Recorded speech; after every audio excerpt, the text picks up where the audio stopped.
বিয়ে করার অন্যতম কারণ জানালেন ক্যাটরিনা কাইফ।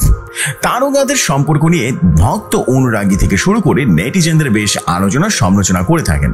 এদিকে দীর্ঘ 5 বছরের সম্পর্কে ছিলেন রণবীর কাপুর এবং ক্যাটরিনা কাইফ, তবে বিচ্ছেদ বেশ তিক্ততাই ছিল তাদের। তবে ক্যাটরিনা নাকি আগেই বুঝতে পেরেছিলেন রণবীর তাকে আসলে ভালোবাসে না। ভারতীয় গণমাধ্যমের এক প্রতিবেদনে বলা হয়, কিছু ক্ষেত্রে প্রাক্তন প্রেমিককে ভয় পেতেন এই অভিনেত্রী।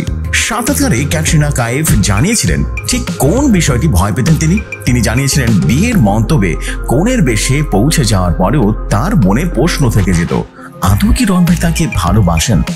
ক্যাটরিন বলেছিলেন যে, আমার একটা বিষয় নিয়ে খুব বেশি ভয় ছিল। আমি ভাবতাম এমন যদি হয় আমি বিয়ের মণ্ডপে নর্মাল ভাবে নিয়ে দাঁড়িয়ে আছি, কিন্তু বুঝতে পারছি রণবীর আমাকে ভালোবাসে না। রণবীর নিজের সিদ্ধান্ত নিয়ে সেইভাবে নিশ্চিত ছিলেন না। ক্যাটরিনার কথায় ও নিজেই মনকে ভালো করে চেনে না হয়তোবা, তাহলে প্রতিশ্রুতি কিভাবে দেবে? একদিন আমার হৃদয় ঠিক ভেঙে যাবে, এই ভাবনার ভয় আমার উপরে ঝেঁকে বসেছিল।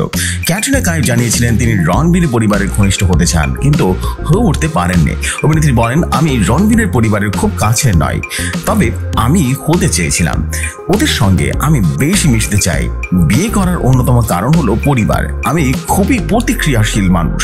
আমি যা চাই তা যদি আমাকে আমার সঙ্গী দেয়, তাহলে আমি সেরা প্রেমিকা হয়ে উঠতে পারি।